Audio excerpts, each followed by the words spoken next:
actually a Reformed tribe in ancient Israel, and it has this name because some relics were brought. It was also dedicated to Cardinal de Broglie, who had it built to be his sort of mausoleum. But as a cardinal, of course, he ended up being buried in the Vatican, so he didn't get his wish. But this space over here, this is also a little organ, a little German organ, which has been put there. It's the oldest of the organs in the churches. Organs were taken out at the time of Reformation. Calvin allowed singing songs, but unaccompanied a cappella, and so all the organs were taken out. They got put back in again as time went on, but then under Napoleon, the churches were relatively wrecked because of the connection of the emperor and the church and so on. So France suffered a lot in that period too with their architecture. But this, anyway, that absolutely trashed the Reformation. They trashed this pretty strong, but they used it for everything. They used it for storage of things. They used it for the academy. They put 2 floors in. They had an outdoor staircase that led to the upper floors, which is long gone. The visibility outside, that led to the upper floors. And it was finally in the around 40s, they made the decision to restore it to its pre-Reformation colors.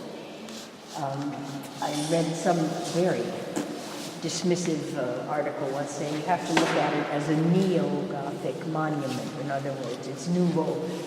But because they redid it as carefully as they could according to the way they found it.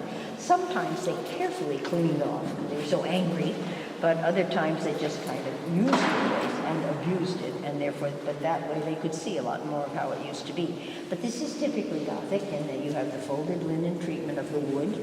You have the filials with the different carvings, the painting on the stone, and then, of course, the stained glass windows, which have traditional biblical scenes of the resurrection, the Last Supper, blessing the children. You have certain saints which are associated with the Savoy, and that is one thing I haven't mentioned, is the conflict with the surrounding area, which is France, it's the province of Savoy, but it was a house of Savoy, which is the ruling family of Italy, and which happens to be they were dukes at the time, and King of Italy that was deposed by Mussolini in the world. They had a sort of beginning of World War II. He was in exile here in Geneva for kids, and his father and his son, and now they can go back to Italy.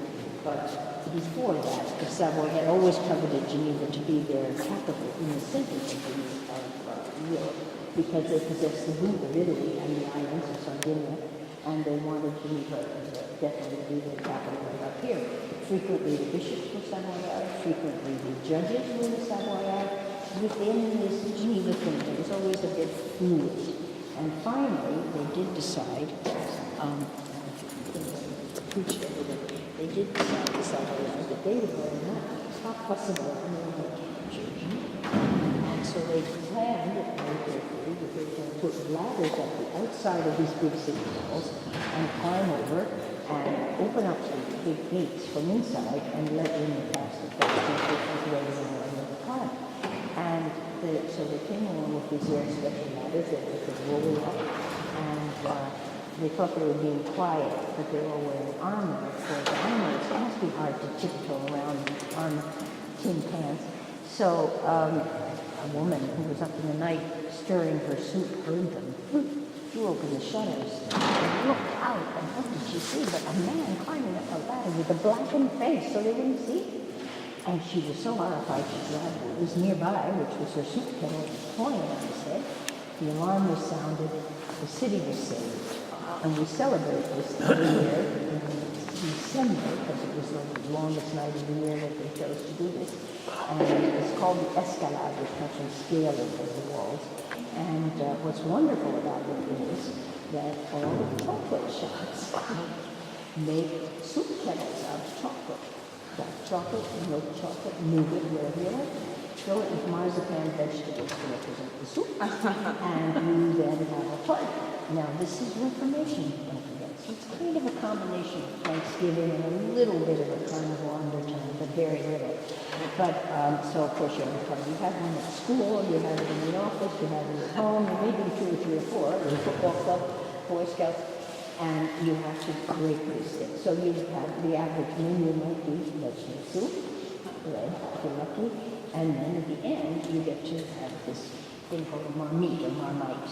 And it's a 3-legged soup called, it has a seal of Geneva on it, the red and yellow ribbons, all of that stuff. And it can be big, very expensive, or small, good. Anyway, so now what? How do I get to eat it? You can drink it, but you don't just eat it. You have to smash it. The oldest person present and the youngest person present get to join hands. Now, if you come from one of those fine Geneva families who live around here, you probably have a sword there. Old uncle with sword, anyway. So 4 hands on the sword, and smash down, shouting, "Thus perish the enemies of the Republic." Pow!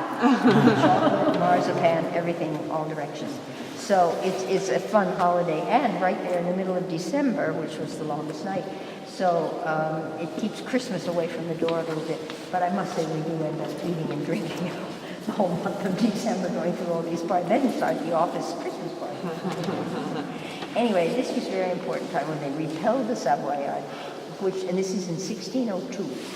So you had the Reformation since 1536, and the idea of ruling according to sort of theological law or biblical law had gotten ensconced, but the constant threat from outside, because the Savoyards were Catholics, and really wanted to come to Geneva. So finally they got another 60 years or so of total peace to really consolidate the way Geneva was at that time. But one point that I was making with the mosaics and also with various events, there have been foreigners going through Geneva for the last 2,000 years. I mean, from Caesar on through to the various waves of refugees of all kinds. And today we still have, it's a very open, welcoming city, although we have our right wing too.